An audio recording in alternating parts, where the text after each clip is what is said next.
G'day everybody. I want to talk about family and friend manipulating tactics. So in the end, they're technically not family as we see family, you know what they say, because family meant to be loving and all that. And technically they're not friends because they manipulate.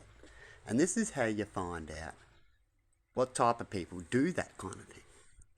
It's like when you're a couple, when you're a couple and you split up with families and families don't get along and all that kind of stuff, and they have their opinions and they like to dominate and all that kind of thing, right? They got to eat any of those kind of things. You could have a partner and they don't like the partner, and so they're quiet a lot, or they don't like the way you do things and all that kind of thing.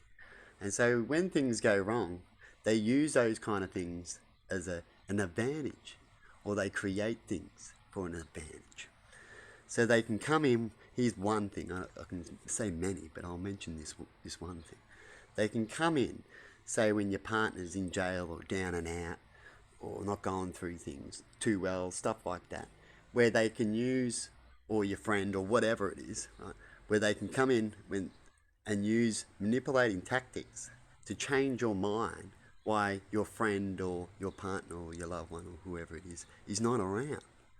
And these people that come in and do that, they're usually people that weren't always around. They're not always around, right? I'm not saying that people always around can give you us. I'm talking about the manipulating ones and the actions you'll mostly see, because we've got to talk about what collective will mostly go through, right? And they'll come in and they'll be like, oh, this person's better for you. You shouldn't have been with this person. This is why you're in this position, because we wanted you to do this and wanted you to do that. Can you see our point now? And they'll jump in at that time, right? And sometimes, in small occasions when it comes to the mass, they could be right when they're both on drugs and certain things like that. And they're both failing in life, they're both getting nowhere, they've been like that for 10, 20 years, and so on. And that's why families, and then families can change and decide to start doing things better, because all of a sudden we've got to do that. And so those ones are right when they come in for advice and stuff. It's all about you knowing what position you're in and what could be happening. And a lot of families could come in and go, well, you should have been with this person, or you should have done it like this, and this is why we left, and rah, rah, rah, rah, rah.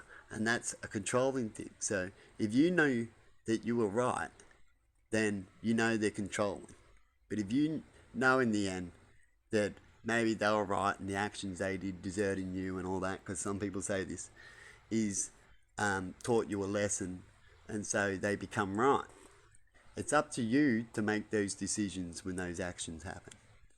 That's all I got to say. I thought I'd just mention about how people can come in and try to manipulate when certain things have happened or are happening. You got to be careful. Have a good one. And the best way for all that to not happen is to communicate well with the people that you do love. So that way, when people come in to manipulate, it'll be hard for them, as you've communicated well. So the person that's, been locked up or whatever, they might have communicated, they've changed, or whatever's happened. If they've communicated well, they'll have a good chance. But if there's no communication and things happen, bad things happen, well, these other people will have a good chance to come in and manipulate. Have a good one. See yous.